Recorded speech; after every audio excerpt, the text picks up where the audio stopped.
accessible for citizens to ask questions. Thanks very much. Thank you very much, Mr. Ezoribe. I have a question for Honorable Gbandi.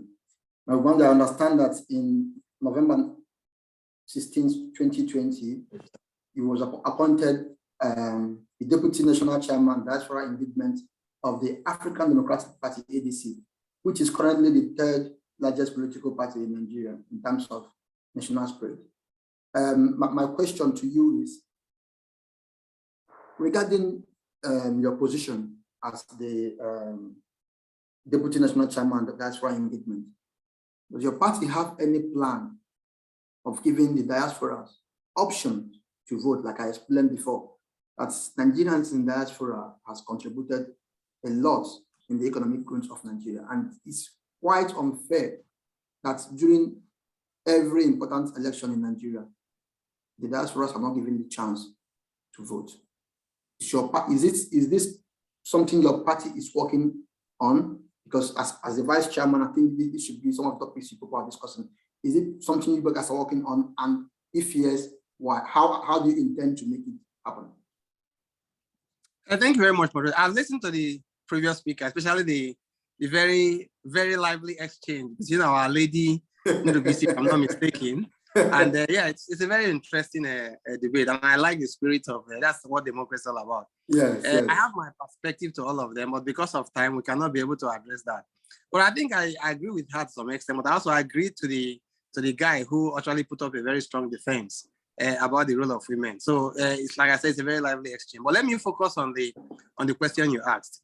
As the chairman of Nigerian Diaspora Organization Europe, I basically, as the chairman with my executive, we fought for the establishment of Nigerian Diaspora Commission. I led the delegation with Saraki that eventually gave birth to the Nigerian Diaspora Commission. I also initiated, I've had a couple of meetings and the presentation on the Green Chamber and the Red Chamber to discuss about diaspora voting. And we are still working on that. Currently, the diaspora voting has gone past through the first reading and going on the second reading. And hopefully, we believe that it's going to pass. Now, I'm no longer the chairman of Nigerian Diaspora Organization, so I don't have the leverage to speak on what the situation now is. But on the question you asked to my party, again, with the reference to the very solid debate by my sister, Ndobisi, when she made a case about the women. In ADC, we have 35% allocated to women and 35% allocated to youth.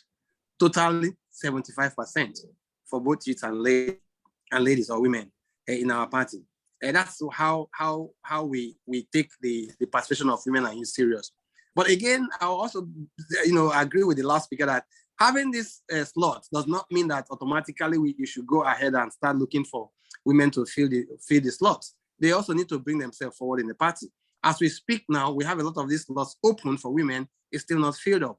And so we encourage our women folk to come up and fill those slots. Now, on the diaspora voting, like I said, we basically as diaspora pushed so long to have our diaspora voting right, which has passed the first reading. I hope and I pray it happens. But on ADC level, I've mentioned that we have 35% slot for women, 35% slot for the youth, totally 75%. And we are only party in the whole of the Federal Republic of Nigeria that have a diaspora deputy national chairman. It never happened in the history of Nigeria. It's because of the value the ADC attached to diaspora that we established the first office of the deputy national chairman as diaspora engagement, which unfortunately to hold that position.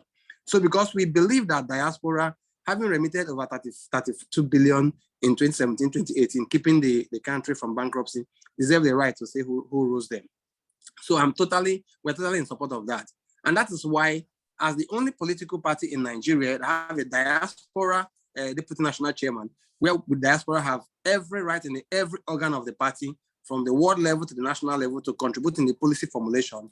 We have also said that every diasporan who is a member of ADC can participate in direct election of the primaries, which means if we're going to have a primaries tomorrow, every member of diaspora that is registered ADC member can vote and choose who their representative is. So why we cannot change the issue of the INEC or the policy of INEC and the Federal Republic of Nigeria about diaspora voting? The party have a rule to set up their own rules, and by ADC, the diaspora can vote in every election from ward to local government to state level. So that's what I can say on diaspora voting. I absolutely 100% agree with you.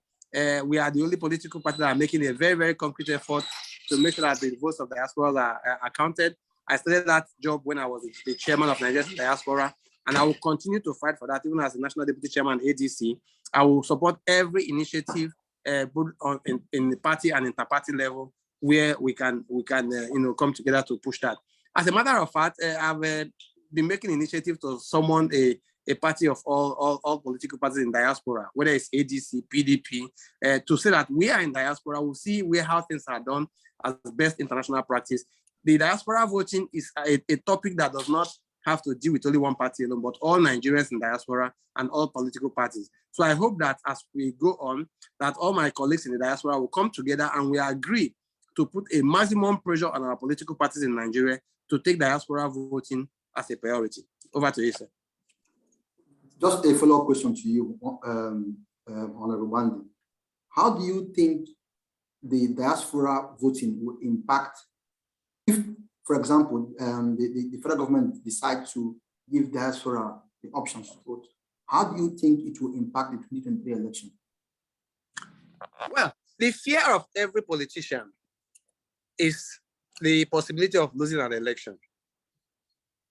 And diaspora, to be honest with you, I know that most of them in diaspora will kill me. Mr. Achinonu will also will testify. Apart from being a member of NIDO, I conducted the Nigerian community election twice as the electoral officer. That led to even the executive where he was elected in Berlin. And so I'm trying to say that most of the diaspora, unfortunately, are not much better than most of the people in Nigeria. Unfortunately, I'm not saying about some of them. They still behave like people in Nigeria, unfortunately. So the fact is that the most diaspora are supposed to be seen as independent-minded people who can vote their conscience without getting pressure from money bags. And that's the fear of most politicians in Nigeria. They are afraid that diasporans are independent-minded people and that they might change the vote. I mean, we have about plus or minus about 20 million Nigerians in diaspora. That's right. Maybe that number is more because of we have a gap in statistics. You can imagine that the presidential election was won with the presidential winner, the winner of the Nigerian presidential election was about 27 million only, if my statistics is correct. And you have 20 million Nigerians in diaspora. You can imagine if 30% or 40% of that population cast their vote to one particular president. They are going to, just like the big brothers in Nigeria, where the youth are voting for their big brothers with 174 million to elect a big brothers, while the presidential election is only 24 million or so. It doesn't make any sense. So the diaspora coming on board is a game changer, and they know that. As a matter of fact, I'm no longer in NIDO, so I can speak freely. When I was interacting with the chairperson on diaspora decks from both the red and the green chambers, they told me, Mr. Gbandi,